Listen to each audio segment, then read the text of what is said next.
చూస్తున్నాం త్రిషకి big shock ఇచ్చారు విజయ్. ఆయన 2 నియోజకవర్గాల కంటెస్ట్ చేశారు, పెరంబూర్ అండ్ తిరుచురుపల్లి ఈస్ట్. ఈ 2 నియోజకవర్గాల్లో కూడా అత్యధిక మెజారిటీతో గెలుపొందారు. అయితే ఒక నియోజకవర్గాన్ని తను చూస్ చేసుకోవాలి కాబట్టి పెరంబూర్ను చూస్ చేసుకొని తిరుచురుపల్లి ఈస్ట్ని ఆయన రాజీనామా చేయబోతున్నారు. అయితే అక్కడి నుంచి త్రిషని రంగంలోకి దింపుతారు. టీవీకే పార్టీకి ఒక ఫీమేల్ వాయిస్ కూడా కావాల్సిందే, ఒక స్ట్రాంగ్ ఫీమేల్ వాయిస్ కావాల్సిందే, ఒక ఐకానిక్ ఫీమేల్ ఫేస్ కావాల్సిందే. కాబట్టి త్రిషని రంగంలోకి దించి త్రిషని సైతం తన క్యాబినెట్లోకి తీసుకోబోతున్నారు. త్రిష సేవలని టీవీకే పార్టీ వినియోగించుకోబోతుందని చెప్పి అంతా ఊహించారు. కానీ ఇక్కడే అసలు ట్విస్ట్ నెలకొంది. త్రిషకి ఎటువంటి ఛాన్స్ లేదు. త్రిషని ఆయన ఎమ్మెల్యేగా అవకాశం ఇవ్వకూడదని నిశ్చయించినట్టు తెలుస్తుంది. అందుకే ఆ తిరుచురుపల్లి ఈస్ట్ స్థానంలో మాజీ ఐఏఎస్ సాగయంకు అవకాశం ఇస్తున్నారు విజయ్. టికెట్ ఇచ్చే యోచనలో ఉన్నారు. అయితే అవినీతి వ్యతిరేక పోరాటంలో గుర్తింపు పొందారు సాగయం. అండ్ గతంలో మైనింగ్ స్కామ్ల పైన కూడా విచారణ చేపట్టారు. చాలా మంది పొలిటీషియన్స్ ని, బ్యూరోక్రాట్స్ అందరినీ కూడా ఆయన ఊసలు లెక్క పెట్టించారు. కాబట్టి Sagayam is a sincere police officer గా ఆయనకి సిన్సియర్ ఐఏఎస్ ఆఫీసర్ గా పేరుంది. అట్ ది సేమ్ టైం మంచి హ్యూజ్ ఫ్యాన్ బేస్ కూడా ఉంది. సో ఇటువంటి సిన్సియర్ పోలీస్ ఆఫీసర్, పబ్లిక్లోకి కావాల్సిన ఇటువంటి అఫీషియల్స్ని ఆయన ఇప్పుడు ఎమ్మెల్యేగా టికెట్ ఇచ్చి తిరుచురుపల్లి ఈస్ట్ నుంచి కంటెస్ట్ చేయించి ఎమ్మెల్యేగా తీసుకోవడమే కాకుండా, ఎమ్మెల్యే గెలిపించుకోవడమే కాకుండా మంత్రి పదవిలోకి కూడా తీసుకునే అవకాశం ఉంది. అయితే ఇక్కడ బిగ్ షాక్ ఏంటంటే త్రిషకి అంతా అక్కడ అవకాశం ఇస్తారేమో అని చెప్పి ఆశించారు. కానీ త్రిషకి ఎటువంటి అవకాశం లేదు. సో సాగయం అనుభవం ప్రభుత్వానికి అవసరమని భావించిన విజయ్ ఆయనకి తిరుచురుపల్లి ఈస్ట్ నుంచి టికెట్ ఇవ్వబోతున్నారు. అయితే పెరంబూర్, తిరుచి రెండిట్లో గెలిచిన విజయ్ తిరుచిని అక్కడ వదిలేసి సాగయంకి ఇవ్వబోతున్నారు. అయితే ప్రస్తుతానికి త్రిషకు అక్కడ అవకాశం ఇస్తుందంతా భావించారు. కానీ అది బిగ్ షాక్ అని చెప్పాలి. అయితే మరి ఇదొకటే అవకాశం ఉందా, ఇంకేది అవకాశం లేదా అనుకుంటే, ప్రభుత్వంలో మంత్రివర్గంలో తీసుకోవాలనుకుంటే డెఫినెట్గా ఎమ్మెల్యేగా ఉండాల్సిందే. బికాజ్ తమిళనాడులో ఎమ్మెల్సీ లాంటి అవకాశాలు లేవు. అయితే ఇంకోవైపుగా టీవీకే పార్టీ విజయ్ అధికారంలోకి రాబోతున్నారు అనుకునే సమయంలో ఏకంగా త్రిషనే ముఖ్యమంత్రి అని చెప్పేసుకున్నారు అందరూ. ఎందుకంటే గతంలో త్రిష ఒక ఇంటర్వ్యూ చెప్పుకొచ్చింది, మీరు ఏం కావాలనుకుంటున్నారంటే సీఎం కావాలనుకుంటున్నాను, అవును నిజమే అని చెప్పుకొచ్చింది ఆవిడ. సో ఒకసారి ఆ వీడియో కూడా చూద్దాం. సో గతంలో సీఎం కావాలనుకుంటున్నటువంటి త్రిష ఏం మాట్లాడారో చూద్దాం.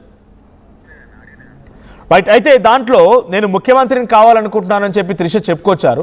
అయితే ఆ సంఘటనను ఆధారితంగా చేసుకొని చాలామంది కూడా విజయ్ త్రిషనే ముఖ్యమంత్రిగా చేస్తారు, అప్పుడు జయలలిత చరిస్మాని తన పార్టీకి ఆయన కలపబోతున్నారు, జయలలిత మాదిరిగా త్రిష అక్కడ ముఖ్యమంత్రి కాబోతున్నారు అంతా భావించారు. కానీ ఇక్కడ జరిగింది ఏంటంటే త్రిషకి ఎటువంటి అవకాశం లేదు. త్రిష ఎక్కడ కూడా ముఖ్యమంత్రి అవకాశం లేదు. త్రిషకి క్యాబినెట్ హోదా కూడా ఇవ్వడం లేదు. అవసరమైతే ఒకవేళ తన ఫీమేల్ వాయిస్గా చూడాలనుకుంటే పార్టీలో ఒక కీలకమైన పదవి ఇచ్చే అవకాశం ఉంది. లేదు అనుకుంటే ప్రభుత్వ సలహాదారులుగా, లేదు ఇంకేదైనా ఒక కార్పొరేషన్ ఒక కీలకమైనటువంటి పదవిని సృష్టించి తనకు కట్టబెట్టే అవకాశం ఉంది. ఒక ఫీమేల్ వాయిస్గా త్రిషని మాత్రం టీవీకే పార్టీ ఉపయోగించుకోబోతోంది. బట్ ఏ స్థాయిలో ఉపయోగిస్తారు, త్రిష తన సేవల్ని టీవీకే పార్టీకి ఎలా వినియోగిస్తారో చూడాలి. బట్ యాజ్ ఆఫ్ నౌ తనకు మాత్రం ఎమ్మెల్యే అవ్వడానికి అవకాశం లేదని మాత్రం చాలా స్పష్టంగా అర్థమైంది.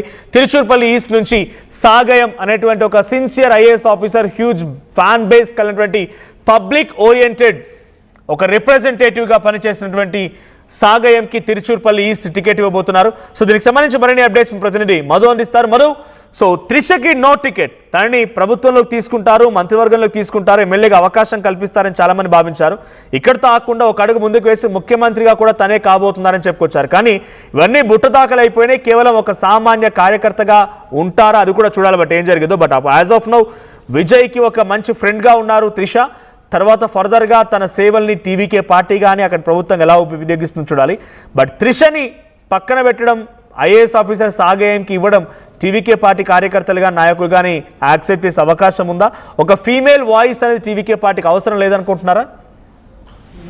ఎగ్జాక్ట్లీ. త్రిష పేరు చర్చలోకి వచ్చినప్పటికీ కూడా ఒక డిఫరెంట్ పాలిటిక్స్ ప్రస్తుతం తమిళనాడులో జరుగుతూ ఉన్నాయి. మొదటి నుంచి కూడా సినిమా రంగానికి సంబంధించిన వాళ్ళు రాజకీయాలను ఏలుతున్నప్పటికీ రీసెంట్ గా అవినీతి పైన యుద్ధం ప్రకటించి నిజాయితీకి మారుపేరు ఉన్నటువంటి అన్నామలై ఒక సింగంగా తెరపైకి వచ్చారు. బీజేపీ అవకాశం ఇచ్చింది, రాష్ట్ర అధ్యక్షుని చేసింది. ఆయన పెద్ద ఎత్తున ప్రజలకు వెళ్లారు. తీవ్రమైనటువంటి ఆదరణ వచ్చింది, విపరీతమైనటువంటి ఆదరణ వచ్చినటువంటి పరిస్థితి.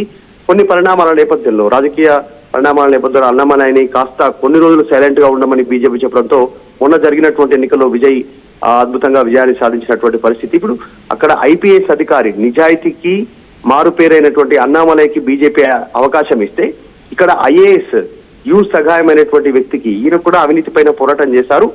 పూర్తి స్థాయిలో ప్రభుత్వ వ్యవస్థ పైనే పోరాటం చేశారు. ప్రభుత్వంలో అవినీతి